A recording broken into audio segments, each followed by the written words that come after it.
Well, there's a lot of weight riding on the shoulders of this car, the Jaguar XE. It goes up against the might of the Mercedes-Benz C-Class, BMW 3 Series and Audi A4. Undoubtedly one of the most competitive sets in the car market today. And we've come here to Portugal for an early drive of a prototype machine. So, let's see what our first impressions are like. The XE is undeniably the most critically important new car in Jaguar's recent history. It not only aims to wipe the black mark that was the Ford Mondeo-based X-Type from its copybook, but underpins the future success of the company in general, as it looks to increase its volume and profit. The XE's lightweight aluminium intensive architecture is also set to form the basis for the F-Pace, the brand's first ever SUV, as well as the next generation XF mid-size sedan. To say there is a bit of pressure on the success of the XE is an understatement. Now, first things first, Jaguar absolutely has to nail this car.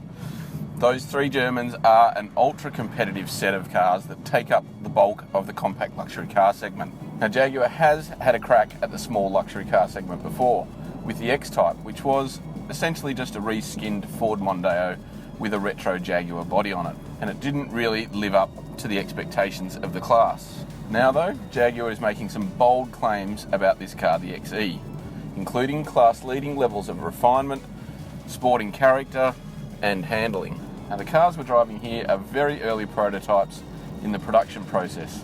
Production of final customer spec models aren't due to commence until April, with Jaguar admitting it has some fine-tuning to do on a fleet of 600 pre-production prototypes it plans to build within the next month or so. The car is due to arrive in Australian showrooms in August, with a 5-model lineup that includes 2 turbo diesel variants that introduce the company's new line of Ingenium 4-cylinder engines, as well as a pair of petrol 4-cylinders that carry over the Ford-sourced 2-litre turbo and a range-topping V6S. The car that we're in here is the V6S, which sits at the top of the range at the moment, powered by a 250 kilowatt 3-litre supercharged V6. It's a familiar engine used also in the F-Type and the XF, and it's a cracking little engine. It's got plenty of torque, a nice smooth linear power delivery, and also a fruity exhaust note. Now, it doesn't quite have the character that it does in the F-Type with all the snarling, crackling and popping it does on the overrun, but it's a beautiful little engine. And when you want to extract some more performance from this great V6 engine, the manual shifts are really intuitive and responsive to your inputs.